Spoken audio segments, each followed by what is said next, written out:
জাতীয় চিড়িয়াখানায় এখন সবচেয়ে গুরুত্ব পাচ্ছে ডোনাল্ড ট্রাম্প নামে আলোচিত সাদা মহিষটি দেখতেই মূলত ভিড় জমাচ্ছেন হাজার হাজার মানুষ। ঈদের দ্বিতীয় দিনে চিড়িয়াখানায় তাই শিশুদের পাশাপাশি ঢল নামে সব বয়সী মানুষের। নারায়ণগঞ্জের অ্যাগ্রো ফার্ম থেকে জাতীয় চিড়িয়াখানা, আর কোনো মহিষের চিড়িয়াখানায় থাকার এমন অভিজ্ঞতা হয়নি কখনো। নামকরণের কারণে আলোচনায় উঠে আসা এই মহিষ এখন সেখানকার প্রধান আকর্ষণ। ডোনাল্ড ট্রাম্পের নামের এই অ্যালবিনো প্রজাতির মহিষকে নিয়ে দেশে বিদেশে এত খবর প্রকাশের কারণে যেন সব বয়সের মানুষের কাছেই এটি পরিচিতি পেয়েছে। তাই তো মহিষটিকে দেখতে ঈদের দ্বিতীয় দিনেও চিড়িয়াখানায় যাচ্ছেন হাজার হাজার মানুষ। পিসির বাড়িতে আসছিলাম, তারপর সবাই বলছিল এখানে নাকি ডোনাল্ড ট্রাম্প দেখা যায় সামনে থেকে, তাই আসলাম সবার সাথে। এখানে আসছি অনেক রকমের প্রাণী দেখার জন্য, বিশেষ করে ডোনাল্ড ট্রাম্পকে দেখার।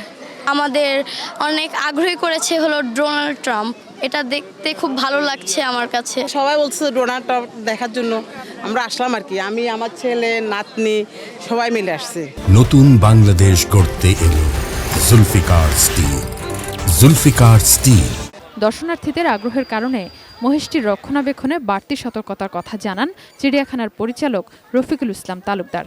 তবে তার আহ্বান, গবেষণার মাধ্যমে এ জাতের মহিষের উৎপাদন বাড়ানো হোক।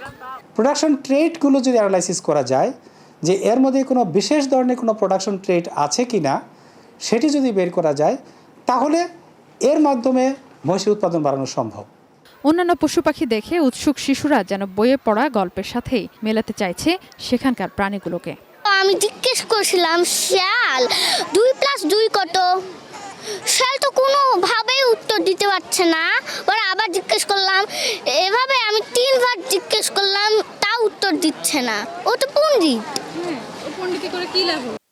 হ্যাঁ, পণ্ডিত করে কি লাভ হলো? আগে দেখছি হরিণ, তারপরে বাঘ, হরিণ, সিংহ।